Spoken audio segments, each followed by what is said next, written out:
Moin zusammen. Herzlich willkommen hier auf Johns MOBA. Schön, dass du wieder mit dabei bist. Ich habe euch heute eine ganze Menge an Material und Dingen mitgebracht. Wir sprechen über das, was hat sich auf Fred Haun getan, was gibt es Neues hier auf dem Kanal zum Thema Modellbahn und natürlich auch, welche Log-Reviews kommen in Zukunft, worauf könnt ihr euch freuen. Wir starten mal direkt. Und zwar ist denn heute schon Weihnachten, das Mega-Update des Jahres aus meiner Sicht. Die Central Station 3 habe ich jetzt seit gut 2,5 Wochen bei mir im Einsatz auf der Anlage. Keine Sorge, wir machen jetzt kein Review zur Central Station 3. Das würde ungefähr 3 bis 4 Tage dauern, ungefähr in meiner YouTube-Geschwindigkeit. Das heißt, wir werden uns wirklich auf so ein paar Features beschränken, die mir aufgefallen sind, so schon in den ersten 1 bis 2 Wochen in der Nutzung. Vielleicht sind die euch auch aufgefallen. Wenn ja, schreibt das gerne mal einfach unten mit rein in die Kommentare. Und vielleicht auch, wenn ihr eine Lösung gefunden habt dafür, auch dann sehr gerne. Aber erstmal muss man sagen, das ist einfach ein cooles Gerät. Wer es von euch hat, weiß es zu schätzen, denke ich. Auch wenn es natürlich wie jedes andere Gerät so ein paar Probleme hat. Und wenn ihr bisher noch eine Mobile Station nutzt, kann ich jetzt nach 2 Wochen sagen, das ist eine Investition, die sich lohnt, gerade wenn ihr entweder viele Lokomotiven habt oder viele schaltbare Elemente auf der Anlage wie Weichen und Signale. Also nur so als Beispiel, ich habe auf meiner Anlage hier 22 Weichen und ich habe 5 schaltbare Signale jetzt, die entsprechend Abschnitte schalten. Und das macht mit der Central Station deutlich mehr Spaß. Aber das machen wir gleich. Die kommt mal kurz zur Seite. Und zwar wollte ich mit euch nochmal hier über den Kandidaten sprechen. Das ist ja eins der Reviews gewesen, wo ich extrem viel Feedback jetzt von euch bekommen habe, und zwar negativer Art zu dem Modell, dass ihr sagt, hey, das ist zu teuer, der Propeller ist hässlich, alle diese ganzen Sachen. Ich hatte ja auch ein paar Kritikpunkte, Lichtfarbe, auch den Propeller, ein bisschen Verarbeitung, solche Dinge. Und jetzt habe ich mir gesagt, ich mache es einfach mal schön. Und jetzt schaut euch doch mal an, wie mein Schienenzeppelin jetzt aussieht.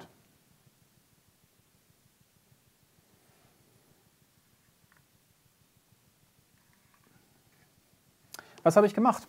Also, es gab ein Sondermodell, und zwar die 3477. Das war 60 Jahre Märklin H0 in den 1990ern auf Delta-Decoder-Basis. Wurde da schon mal ein Schienen-Zeppelin rausgebracht als Jubiläumsmodell. Und das war dieser hier. Der hatte ein 925er Silber Propeller und ein mit echt Silber bedampftes Gehäuse. Die kosten heute in funktionierend 150 bis 200 Euro bei eBay. Wenn ihr Glück habt, schaut mal rein. Manchmal werden die in kaputt verkauft. Und dann sind die deutlich günstiger. Also ich habe für einen kompletten kaputten 3477 deutlich weniger bezahlt und auch weniger, als wenn ich jetzt einzeln versucht hätte, das Gehäuse oder die Luftschraube hier zu bekommen. Also auch wenn ihr da die Option habt, man sieht, es ist wirklich ein Retro-Modell, weil es passen exakt die alten Teile vollkommen problemlos hier rauf. Und das Einzige, was ihr machen müsst, ist hier hinten einmal quasi ein kleines Loch reinbohren, damit ihr auch das Rücklicht habt. Und hier vorne habt ihr den kleinen Piloten, wahrscheinlich in einem Zeppelin, plus seinen Fahrstand. Den müsst ihr auch einmal aus dem anderen Gehäuse rausbrechen. Brechen in Anführungszeichen, ist ja auch nur reingeklipst. Und hier dann reinpacken. Und dann funktioniert das Ganze. Wenn ihr euch dann noch ein bisschen ärgert über die Lichtfarbe, weil das so Krankenhausatmosphäre in dem Schienenzeppelin erzeugt, durch dieses kalt-weiße Licht, kann ich euch einen Tipp geben. LEDs werden nicht so extrem warm im Betrieb wie normale Glühbirnen früher. Das heißt, also bei den kleinen Glühlampen hatte man ja immer das Problem, man konnte nur spezielle Farbe verwenden, grün oder rot oder sowas, um eine andere Lichtfarbe zu erzeugen. Hier ist es anders. Das heißt, wenn ihr das Ganze ohne das Gehäuse auf die Anlage stellt, dann seht ihr, wo die LEDs leuchten. Dann nehmt ihr euch einen Pinsel mit ein ganz, ganz bisschen gelblicher Farbe dran, streicht vorsichtig über die LEDs, bis ihr die Farbe habt, die euch gefällt. Und dann habt ihr eine warm-weiße Beleuchtung, ohne dass ihr elektrisch irgendwas ändern müsst. Und wenn euch das irgendwann mal stört, wenn das eine normale wasserlösliche Farbe ist, wie zum Beispiel die Revell Aquacolor oder von mir ganz intensiv empfohlen immer die Yami Painter, spezielle Farben unten verlinkt, finde ich richtig cool, die habe ich hier auch verwendet. Und dann habt ihr warm weißes Licht in dem Modell, macht einen riesen Unterschied, sieht viel besser aus. Und in der Kombination jetzt mit dem silbernen Propeller, mit dem silberbedampften Gehäuse, gefällt es mir viel, viel besser. Das Einzige, was mich jetzt noch stört, ist das Fahrgeräusch quasi von dem Propeller hier hinten. Da werde ich vielleicht noch auf einen Gummiantrieb das Ganze umändern, weil ein Direktantrieb wird einfach schwierig mit dem Gehäuse. Aber das so als Update. Schienenzeppelin habe ich nicht so gelassen, wie er aus der Packung kam, weil viele von euch, die es geschrieben haben, dieser Propeller ist hässlich. Ich glaube, das teilt so momentan die Community hier ein bisschen. Die einen sagen Retro, so soll es sein. Die anderen sagen, das ist einfach nur überteuert. Und ja, mich hat dieses Orange von dem Propeller massiv gestört. Dann habe ich noch eine Sache, bevor wir jetzt gleich über die Anlage fliegen. Und zwar wurde ich angesprochen, ob ich die 3790, die Baureihe 0110, die ich euch vorgestellt habe, vorstellen kann, wenn ich sie umgebaut habe. Da bin ich gerade dabei. Und in dem Zusammenhang ist mir eine Sache aufgefallen, die mir extrem weitergeholfen hat, als ich angefangen habe, mehr zu löten. Also ich bin im Löten, müsst ihr wissen, vollkommen unfähig. Ich kann einigermaßen frei reden, das wisst ihr. Ich habe inzwischen auch ein ganz bisschen Ahnung vom Modellbahn, aber löten kann ich nicht. Und für mich war es immer unglaublich schwierig, die Koordination hinzubekommen aus Lötzinn und Lötkolben und dann noch irgendwie ein Kabel zusammenzulöten. Und dann habe ich mir für relativ schmales Geld dieses Teil hier bei Amazon bestellt. Ich verlinke euch unten mal was Vergleichbares. Ja? Und der Trick dabei ist, man hat hier so einen roten Knopf und wenn man diesen Knopf drückt, dann fährt von dem Lötzinn hier hinten was raus und das kommt dann hier vorne an dem Lötkolben direkt raus. Das heißt, man kann tatsächlich an der Stelle, wo man will, dann löten, plus digitale Temperatureinstellung. Ich habe keine Ahnung, welche Temperatur man da einstellt, aber ich sehe sofort, wenn das Teil warm ist. Und das geht richtig schnell. Auch ein super Vorteil. Hat damals nicht viel gekostet. Und für alle von euch, die jetzt vorhaben, Modelle umzubauen, und so klang das in den Kommentaren, die ihr geschrieben habt, kann ich euch das nur ans Herz legen. Holt euch vorher irgendwie sowas, bevor ihr mit einem normalen Lötkolben da frustriert seid und vielleicht irgendwie eure Modelle kaputt macht. Das mal nur so am Rande, habe ich den aus dem Keller geholt für euch. Den wollte ich euch auf jeden Fall nochmal zeigen. Die 3790 baue ich gerade um, habe ich gesagt. Was mache ich? Erstens, der alte Decoder, auch wenn er gut funktioniert hat, der kommt raus, wird ersetzt durch eine Schnittstelle, eine 21-polige. Und dann kommt ein Logsound 5 mit passendem eben Hi-Fi-Projekt rein in den Tender. Das heißt, wir haben dann Sound, wir haben einen nagelneuen Antrieb quasi von der Ansteuerung von dem Decoder her. Und ja, was dann noch fehlt, wäre eine Triebwerksbeleuchtung und vielleicht eine Feuerbüchse. Und dann hätten wir bis auf Details den Stand der nagelneuen Lokomotiven zu einem deutlich günstigeren Preis. Und was ich dann noch mache, weil ich jetzt so die Lok so ein bisschen lieb gewonnen habe und Lokomotiven, die ich lieb gewonnen habe, die verkaufe ich nicht, zumindest nicht sofort. Ich habe jetzt angefangen, das ganze Modell auch noch dezent zu altern. Also wenn ihr meine anderen Bundesbahn-Dampflokomotiven kennt, die ich hier manchmal auf der Anlage vorstelle, fahren habe in den Videos, die sind alle dezent gealtert. Das heißt also, die sehen nicht so aus, als würden sie morgen auseinanderfallen. Sie sehen aber auch nicht so aus, als würden sie eben frisch aus der Packung kommen. Und das habe ich jetzt auch bei der Lokomotive angefangen. Insofern, das wird aber ein eigenes Video, was ich euch mache, wo ich euch vorstelle, Einbau der Platine, quasi der Schnittstelle, Einbau des neuen Decoders mit den Soundfunktionen und dann das Thema Alterung noch ein bisschen. Wer sich dafür interessiert, kann ich euch ganz klar ans Herz legen, auch den Kanal von Kunstmichi heißt er. Der macht tolle Sachen im Thema Alterung. Und dann gibt es noch ein paar weitere, also SEPS 1:87, kennt ihr, denke ich, sowieso alle. Das ist ja die Referenz zum Thema Alterung von Modellen. Der hat ja auch die neue Drehscheibe von Märklin gealtert, dass sie richtig, richtig, richtig schick aussieht. Bei solchen Sachen denke ich dann immer, warum bringt man das nicht gleich so in der Art auf den Markt? Weil es wäre relativ leicht, zumindest eine in gewisser Weise gealterte Drehscheibe auf den Markt zu bringen. Also da hätte ich auch richtig, richtig Spaß dran. Gut, für den Moment springen wir jetzt mal gemeinsam auf die Anlage, schauen uns auch das Thema Central Station einmal an und dann treffen wir uns gleich hier wieder. Da sind wir wieder auf Fredhaun und ihr seht schon, eigentlich hat sich hier gar nichts getan, außer dass hier unsere 4 kleinen Masten wieder verschwunden sind. Die habe ich tatsächlich abgebaut und an einen anderen Teil der Anlage verfrachtet, weil ich irgendwie nicht damit zurechtkam, dass hier so eine Stromleitung quer über die Gleise hing. Das kam mir einfach irgendwie zu unrealistisch vor. Ich weiß, einige hatten geschrieben, gab es hier und da an jenen Stellen, aber es kam mir einfach sehr, sehr komisch vor.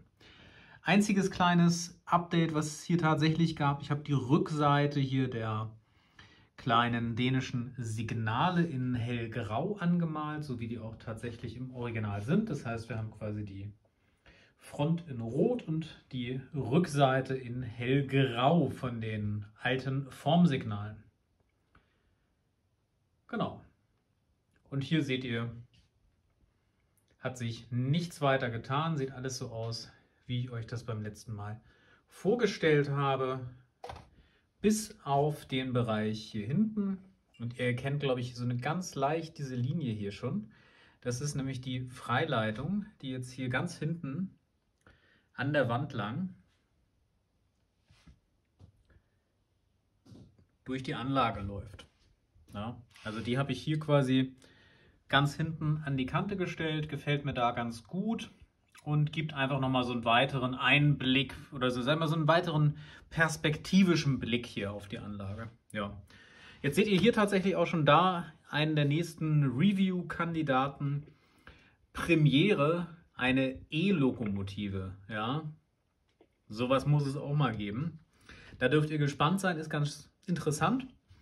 Und jetzt seht ihr hier in der Mitte die ganze Zeit so ein Gleis, was nach dem C-Gleis Logik da eigentlich gar nicht liegen könnte. Und das ist auch einfach nur so frei in die Mitte gelegt. Also wenn ich hier zu weit fahre, fahre ich noch aktuell ins Nichts. Das ist nämlich das Programmiergleis meiner Central Station. Da kann ich wunderbar hier Lokomotiven hinstellen, kann jetzt zwischendurch halt da Wagen stehen haben, es stört nicht weiter. Es sieht eigentlich auch noch ganz niedlich aus, ganz passend aus. Und dann habe ich hier mein Programmiergleis. Central Station ist auch genau das Stichwort, warum sich bautechnisch nichts getan hat, denn ich habe jetzt eine Central Station und der größte Bau, den ich vorgenommen habe, war hier so einen Auszug zu installieren.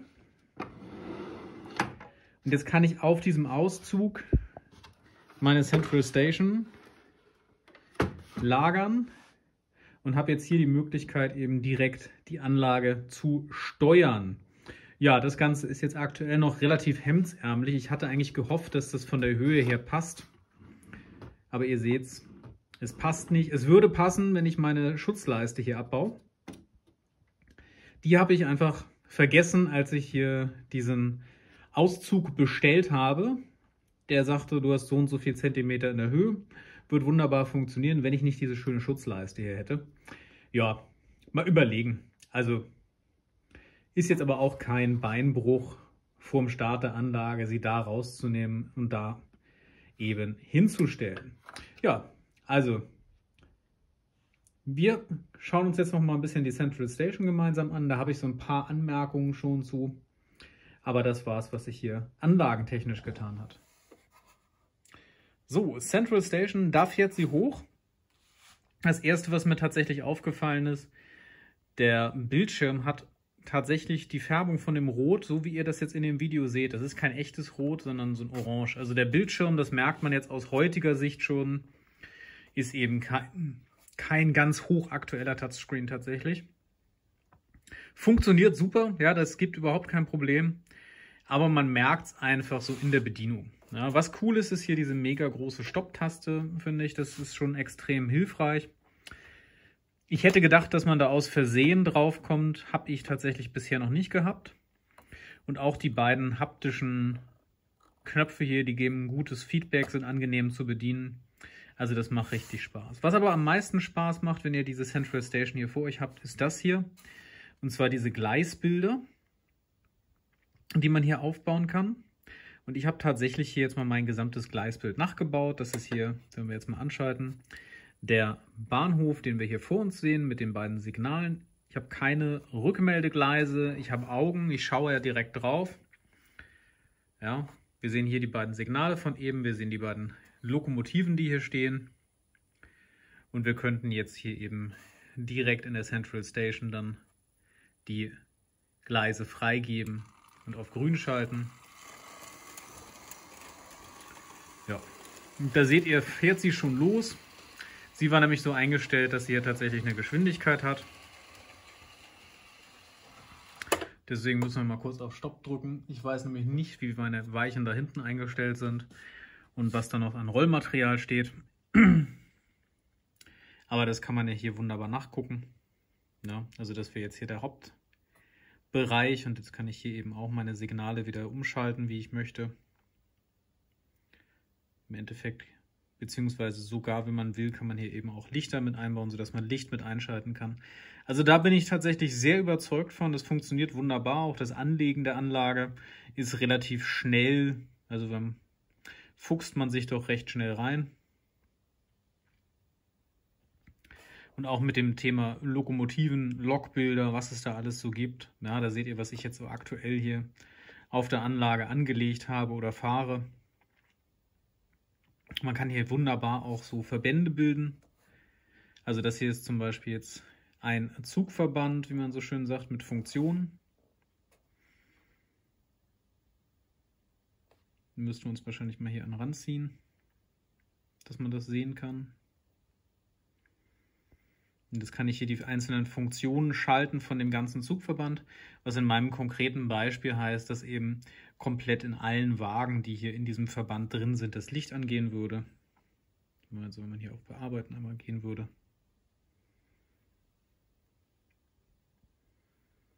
Geht man auf Loks bearbeiten, geht auf den Zug und dann sieht man alle Wagen, die man jetzt da reingetan hat, die eben entsprechende Decoder und Funktionen haben und dann kann ich ganze Zugverbände hier eben auf einmal steuern. Ja. Also das macht schon Spaß. Ist von der Bedienung, wenn man sich einmal reingefuchst hat, auch tatsächlich einigermaßen logisch und durchdacht. Wo Märklin von mir tatsächlich Punktabzüge bekommt, ist im Einstieg. Also die ersten 20 Minuten mit der Central Station machen nicht ganz so viel Spaß. Und ihr seht das jetzt hier mit den Weichen und diesen kleinen Symbolen. Ich habe auf der gesamten Anlage überall dieselben Weichendecoder, also dieselbe neue Generation drin. Alle meine Weichen sind von derselben Generation und trotzdem hat er nicht alle erkannt. Er hat irgendwie von den 22 schaltbaren Weichen, die wir haben, hat er nur 13 selbst erkannt und die vollkommen sinnlos nummeriert. Ja, also das ist eine Sache, die mir negativ aufgefallen ist. Und dann das ganze Thema Ereignissteuerung. Hier könnt ihr Ereignisse definieren und das funktioniert im Großen und Ganzen gut, indem er aufzeichnet, was ihr tut. Aber er verliert meiner Meinung nach zwischendurch Sekunden. Und das verwirrt mich wirklich. Also wenn ich jetzt hier zum Beispiel so einen Zuglauf programmiert habe und ich lasse ihn genauso wieder ablaufen und merke, es ist nicht genau so, weil er hat zwischendurch mal 1-2 Sekunden rausgenommen. Das heißt, die Lok vielleicht die Weiche noch gar nicht passiert hat, aber trotzdem schon schaltet, dann ist das schon extrem verwirrend und aus meiner Sicht als Techniker auch nicht nachvollziehbar oder erklärbar, wenn das System das alles aufzeichnet erst, warum es das dann mit Sekundenversatz und fehlenden Sekunden manchmal wieder abspielt. Das ist nicht immer so, nicht bei allen Ereignissen, aber es ist schon ein bisschen crazy gewesen. Wenn man sich da reingefuchst hat, okay, man kann ja alles manuell nachbearbeiten, aber so im ersten Moment war das schon extrem verwirrend. Nichtsdestotrotz, Gesamteindruck der Central Station, ja, muss ich ganz klar sagen, der Kauf hat sich gelohnt. Also wenn ich überlege, wie furchtbar das war hier am Anfang, die ganzen Weichen immer mit der Mobile Station zu schalten, jetzt hier über lange Zeiträume. Und jetzt kannst du halt hier hingehen und wirklich die einzelnen Weichen, er ist jetzt im Stoppmodus, deswegen geht das nicht, ne? Aber die einzelnen Weichen hier anklicken und es läuft. Ja, also wir können ja mal kurz gucken. Meiner Meinung nach müsste das jetzt so funktionieren, ohne dass wir einen Crash haben. Wollen wir mal gucken. Ja, würde ich sagen, das funktioniert, ne? Das ist natürlich echt super, super cool. Schön, dass ihr wieder da seid. Also, ja, ich hätte viel, viel früher mit dieser Central Station anfangen sollen. Also wenn ich jetzt im Nachhinein immer noch mir sage, ich habe hier 1,5 Jahre ungefähr mit dieser Mobile Station mir die Finger wund gedrückt, um einzelne Weichen zu schalten und am Ende habe ich es in, sagen wir, 70% der Fälle, da wo ich ran konnte, mit der Hand gemacht, weil es schneller ging. Jetzt mit der Central Station Touchklick und läuft und das Ganze ja noch viel cooler. Also es gibt dazu die App auf dem iPad bzw. auf dem Smartphone und das ist keine App, sondern man wählt sich tatsächlich auf die Oberfläche der Central Station ein mit einem Browser. Das geht auch über den PC und das finde ich ist eine ganz, ganz tolle Sache, weil es eben auch unabhängig ist vom Betriebssystem zum einen, weil es unabhängig aber auch ist von der technischen Entwicklung. Das ist mein ganz großes Problem mit Apps im Modellbahnbereich zum Beispiel. Warum ich als auch niemals auf eine Zentrale gehen würde, wo ich gar keine Drehregler mehr habe, weil ich immer davon abhängig bin, dass ich ein anderes Eingabegerät habe. Und das ist hier sehr, sehr cool gelöst, weil man eben zusätzlich per Web auch darauf zugreifen kann, beziehungsweise per LAN, also theoretisch mit ein bisschen technischem Aufwand geht es auch aus dem Internet auf Entfernung. Nur das bringt euch ja relativ wenig, weil ihr wollt ja die Züge fahren sehen und ihr wollt ja nicht aus dem Hotel irgendwie die Anlage steuern in der Hoffnung, dass das passiert, was ihr dann euch so vorstellt. Ne? Genau. Also, Central Station, super cooles Teil. Und wenn ich mir die anderen Preise von Märklin angucke, muss ich sagen, ist tatsächlich der Preis, der hier für die Zentrale aufgerufen wird, im Marktvergleich, dafür, dass es sich um ein Märklin-Produkt handelt, finde ich das verdammt günstig. Muss ich klar sagen. Also da würde Märklin ja normalerweise noch viel mehr nehmen. Apropos, viel mehr nehmen. Mir fallen so 2, 3 Dinge hier noch ein, die habe ich hier noch stehen. Und zwar habe ich 2 von diesen Startup-Rungenwagen mit leicht gealterter Ladefläche, da seht ihr das, und seitlich angemalt hier unten die Bremshebel. Wenn da einer von euch Interesse daran hat, mir die abzukaufen, schreibt mir gerne eine Mail, hier eingeblendet, mail@johnsmoba.de mit eurer Preisvorstellung. Wie gesagt, davon habe ich 2 Stück. Die fahren eigentlich gar nicht mehr bei mir auf der Anlage inzwischen und vielleicht bereiten sie dann jemandem mehr Freude als mir. Und in dem Zusammenhang hätte ich auch noch diese ältere Lady hier. Das ist so ein ja, typischer eBay-Fehlkauf von mir jetzt gewesen.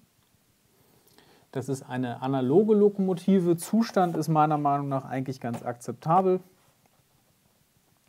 Und wenn man sie aufs Gleis stellt, dann bewegt sie sich auch langsam knirschend vorwärts. Also die müsste mal gereinigt werden und alles. Die stammt aus einem Nachlass und wurde halt angepriesen mit digital.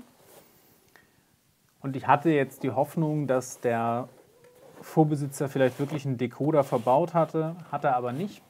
Ja, habe ich reingeguckt, also es ist wirklich eine analoge 3065 in so einem mittelmäßigen Zustand. Wenn ihr da Interesse dran habt, kurze Mail mit Preisvorstellung und dann schauen wir mal, ob wir uns da einig werden. Das gleiche gilt für diesen kleinen Schuko Land Rover und diesen Chevrolet Bel Air. Beides 1:87. Steht bei mir nur rum, ich brauche es nicht mehr. Und ebenso dieser kleine gelbe Jeep hier. Da allerdings Achtung, der ist 1:76 und nicht 1:87. Der Unterschied ist jetzt marginal. Ne? Also wenn ihr hier den Land Rover habt und hier den Jeep, man sieht jetzt keinen großen Unterschied, außer dass das Oxford-Modell deutlich detaillierter ist als der Schuko. Alle original verpackt mit so Plastikkästen außenrum. Wenn ihr Interesse dran habt, schreibt mir eine kurze Mail dazu. Dann steht es bei mir nicht weiter rum und hilft euch mit eurer Anlage vielleicht weiter. Genau, den können wir mal wieder verpacken.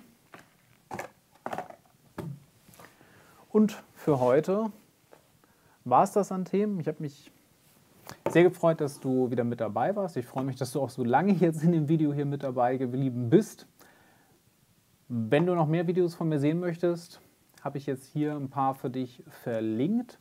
Und ansonsten sehen wir uns dann in der kommenden Woche wieder zu einem Log-Review. Da habe ich ganz, ganz spannende Sachen, die da auf uns zukommen. Also bis dann, mach's gut, ciao.